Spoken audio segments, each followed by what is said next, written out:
This week, season 3 of Star Trek Strange New Worlds premiered with 2 episodes, and I'm going to talk about the first one called Hegemony Part 2. So this is the conclusion to the cliffhanger from season 2, which, believe it or not, was seen almost 2 years ago. It's been 2 years since Star Trek Strange New Worlds has been on Paramount Plus. Now, a lot of that was due basically to the writer's strike that was going on. So now it's back. And to be honest, look, I am a Star Trek fan. Obviously, you watch any of my content, you can see I'm a Star Trek fan. Am I a fan of Kurtzman Trek? No, I am not. The only thing that I've liked about Kurtzman Trek era, rather, is Picard Season 3 because he was not involved. It was basically Terry Matalas taking over and running the show and doing what everyone really wanted, a good wrap-up to Next Gen. Probably of what's been put out, Strange New Worlds is not the worst thing, honestly, to me. It's not great. It's just not really Star Trek. It's more of a Star Trek skin suit, taking what was and perverting it and changing it to what the writers want to be. Still, it's I guess the best of what they've put out so far. Now, this, like I said, is the conclusion from the cliffhanger from season 2, Hegemony Part 1, where apparently the Gorn attacked a colony planet, took all the people off the planet, and then took out a Starfleet ship, kidnapped the captain, who was actually Pike's girlfriend. What was her name? Captain Battelle? Maria Battelle. That was her name. So that's where we leave off. The Gorn are attacking, and all the colonists were taken. Battelle was taken, and boom. So we start off with this episode, and there's 3 main plots here. We got Pike and the bridge crew trying to stop the Gorn invasion. We got Spock and Chapel trying to cure Captain Battelle from her Gorn infestation because she got infected with Gorn eggs. And then we got the away team on the Gorn ship, which is Lon Noonien-Singh, Dr. Mabenga, Sam Kirk, and Lieutenant Ortegas. They were the away team, and they got trapped on the ship and got put in, I think they were digestive pods. I don't know. I guess that's what they are. So that's how it was left off, and they only got these 3 plot lines. So first off, let me say this. Generally about Star Trek Strange New Worlds, I like the actors for the most part. I think they're doing well with the material they're given, which is kind of what I said about the Superman movie. I like them. They're not necessarily bad, except for one. There's one particularly I do not like. I'll get to that later on. They just have not good material. Overall, for this episode, guess what? They're trying to emulate Best of Both Worlds. Legitimately, there's so many analogies here. We got the Federation being invaded by an unstoppable alien force. The Gorn are portrayed that way. Guess what? So were the Borg. A crew member or crew members are taken and held captive on the alien ship. Well, we got our away team stuck on the Gorn ship, and we got Picard converted into Locutus. So, kind of analogy there. Now, the bad guys. In this case, it's the Gorn. I have never liked what Strange New Worlds has done to the Gorn. The first time we saw the Gorn was in 1966, and they were an intelligent reptilian species. What have they done here? Well, guess what? It's quite obvious. They're xenomorphs. Yeah, that's right. They basically just copied aliens. It's really puzzling. They're very animalistic. They infest other creatures, plant their eggs, and then the eggs burst out of the body, very much like aliens. I don't even understand how the Gorn, the way they're portrayed, being very animalistic, savage, function as a spacefaring race. They seem to be just driven by instinct, but somehow they're able to have a society of some sort, along with all this space travel. It just doesn't make sense. I think this is, again, where Strange New World writers have just kind of fallen by the wayside and like, oh, the Gorn. Well, let's make them cool. Let's make them like aliens. So let's adapt it, make it cool. It's not cool. It's not canon, and it's kind of stupid and doesn't make sense. So that's the Gorn. That's my opinion on the Gorn in this episode. Of course, they're trying to stop the Gorn from the invasion. And very similar to Best of Both Worlds, the Enterprise crew has to come up with a way to stop them, same way that the Enterprise D did with Best of Both Worlds and the Borg. In Best of Both Worlds, the Enterprise crew figured out a way to put the Borg to sleep. Picard kind of broke through the Borg, control, gave a hint to Data, and said, put a subroutine that puts the Borg to sleep. And then a feedback loop kind of just exploded the Borg cube. That's how they stopped the Borg. Here, we kind of got a very similar situation. The Enterprise crew figures out that the Gorn activity is triggered by stellar phenomena. There's a binary star cluster, I guess, that causes them to, when it flares up or something, they go crazy and go out and hunt and infest and destroy things. So they figure out a way to basically reverse that. Like, if the one phenomena makes them go crazy, the opposite phenomena will make them go to sleep. That makes sense. And there's a lot of technobabble involved. And then the Enterprise creates a stellar flare, which is the opposite of the normal phenomena that makes them go crazy. So now they're like, oh, now it's time to go Betty bye.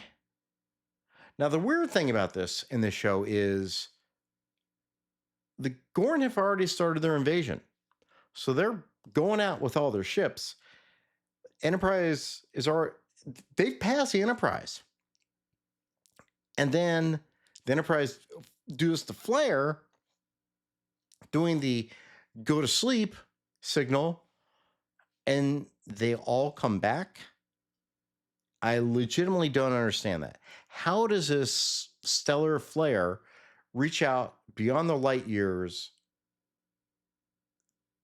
and just make the Gorn go nappy time? It really doesn't make any sense. I think what the writers were trying to do is like, oh crap, you know what? We got to look back and try to remain canon, even though, in my opinion, Star Trek Strange New Worlds is not canon with Prime Star Trek 1966 2005. They're like, well, Kirk, we don't find out about the Gorn until Kirk encounters them in the episode Arena. So we got to put them to sleep. So they got to be dormant for a bit. So Rampage and Gorn are not put to sleep, which is why, suddenly they're back. It still doesn't work because in Arena, when they met the Gorn, they're like, what is this species? We're not really familiar with them. So, trying to resolve this and make it fit with canon does not work. I will say I do like the way Anson Mount portrays Captain Pike. He's got a little bit of the cowboy in him. He's got a little bit of the diplomacy in him. He's doing that Kirk-Picard line, kind of the way Sisko does in DS9. I think Sisko does it better. But when in this episode, I think he does well. He's dealing with two issues, fighting the Gorn and being worried about the possible death of his girlfriend, Captain Patel. What I do like is that he sets aside his personal issues to deal with the giant crisis, being the Gorn. And then after all that's done, he's able to go back and see Patel.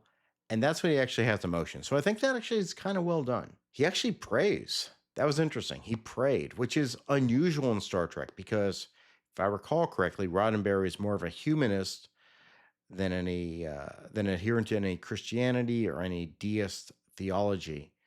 It's unusual. But he actually prays. Kind of interesting. So yeah, that's kind of it for that part of the storyline. The other part in the story is Spock and Chapel trying to cure Patel of the Gorn infestation. Chapel's doing it because M'Benga's not on the ship. So she's trying to stop the Gorn from bursting out of, Patel's chest the same way the xenomorph burst out of John Hurt in Alien. Spock is there to help. They're trying a whole bunch of solutions, figure it out. They're not quite getting it. And then for some reason, Spock says, hold on, let's talk about our relationship that failed.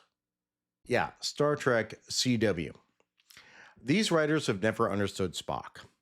The way they created Spock in this series, first off, when we first see Spock, he comes back in Discovery, and he's the stepbrother of the bestest Starfleet officer ever, Michael Burnham. He's dyslexic.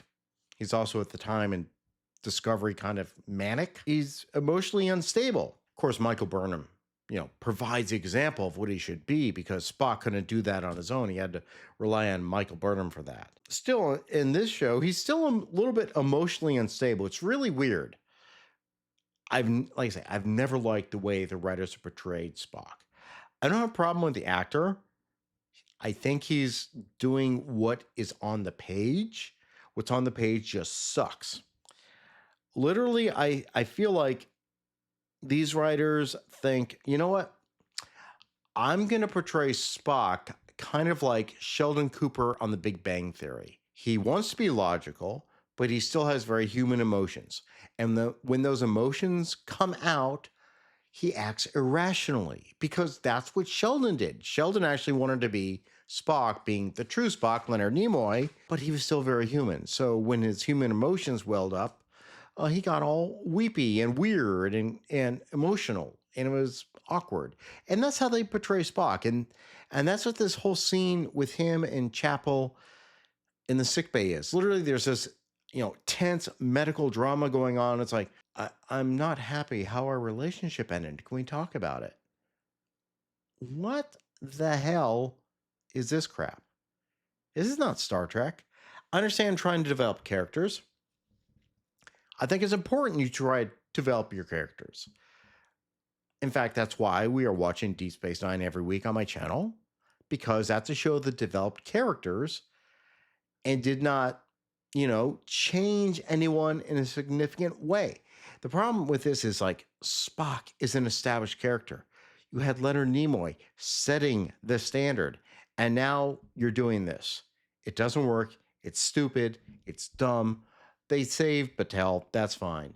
But for me, the whole stink on this whole part of this show is, weepy Spock. Like, I can't process that you broke up with me.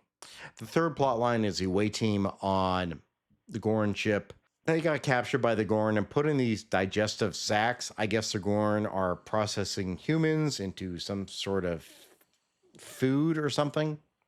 Law Noonien-Singh, the descendant of Khan Noonien-Singh, breaks out of the digestive sac and breaks out M'Benga, Sam Kirk, and Lieutenant Ortegas. This, to me, is very much an Alien vibe, crossed over with a little bit of Halo and Mass Effect.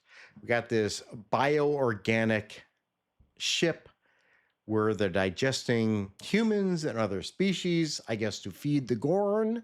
It's not Star Trek. This ain't Star Trek. This is just like shoving other genre into Star Trek. And eventually, they get out, they make their escape, and they're all shooting their phasers off in a sequence where a bunch of Gorn are swarming them. Again, it's like when I was playing Halo or Mass Effect. It was like, I got my blaster and I'm just shooting everything. That's what it's like. There are only two characters that really stand out in this. Of course, Lon, because Lon has a connection with the Gorn, because when she was a child, the Gorn, if I recall, attacked her colony and killed her brother. So she's resolving that crap. The other is Lieutenant Ortegas, who, when she got out of the pot, the digestive sac was found under his hand, was partially digested. So we got the scene where, like, part of her hand is missing. But she's still able to help out because they're trying to get off the Gorn ship. They eventually find a shuttle or ship and because Ortegas is the helmsman on the Enterprise.